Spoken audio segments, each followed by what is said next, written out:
to think these things routinely.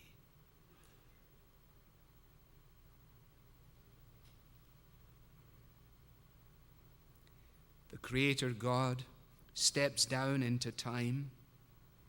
Jesus humbles himself even unto death, to death on a cross.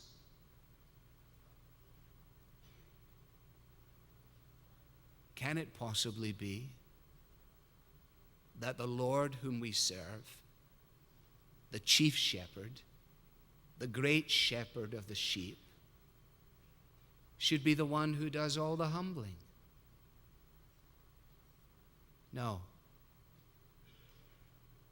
Remember, Paul says, do not think of yourselves more highly than you ought, but think of yourselves with sober judgment, according to the measure of grace that God has given you. Do zero out of selfish ambition and vain conceit. Now, my dear fellow pastors, church life, evangelicalism, is not immune to the problems of pride. Pride lies at the root of every single moral collapse in pulpits in America, in every generation, not least of all this one.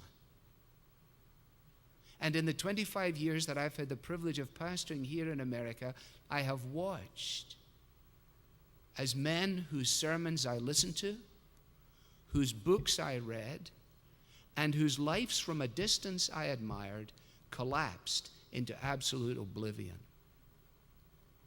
And whenever the manifestation was, the root in every case was the same: pride. Therefore, let those of us who think we stand take heed, lest we are added to the statistics of collapse. Humility is essentially the soil in which all of the graces of God come to perfect bloom. All of the beautiful manifestations of what God does in and through a life has to be sown, if you like, in the seedbed of humility itself. And that the evil one knows, and that is why from the Garden of Eden his approach has never really changed. You don't have to worry about what God said. He says to Adam and Eve about eating of the tree of the knowledge of good or evil. I can tell you why that is. Because when you eat of this, you will be as God, knowing everything. And he comes and he says, you know, you could be godlike. You could know everything. It's a terrible thing when, as pastors, we suggest to our people that we know everything. We don't even know where our car keys are half the time. How can we know everything? Why do we feel we have an answer for every question they ask? Half the questions are dumb in the first place. You can ignore them. But we don't have to. I don't know enough. I only know enough to be dangerous half the time. But I know that God knows everything, and I know that God's word is fixed and is true.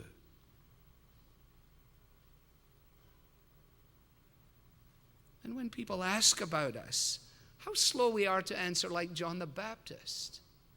Remember when they came to John the Baptist in John 1, and they said to him, John, we need to know who you are because you've got quite a few people following you. Can you tell us, are you Elijah? No. Are you one of the prophets? No. Well, who in the world are you? Tell us something about yourself. Oh, now that's the kind of opportunity some of us have been waiting for, isn't it? Telling me something about yourself. Well, why don't we go to Starbucks and get a coffee?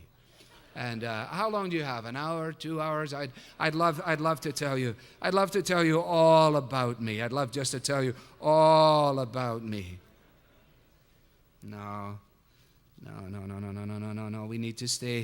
We need to stay with Paul on this one. When in 2 Corinthians 10, he says, We're not going to get involved in this silly stuff. We do not dare to classify or compare ourselves with some who commend themselves when they measure themselves by themselves and compare themselves with themselves. They are not wise.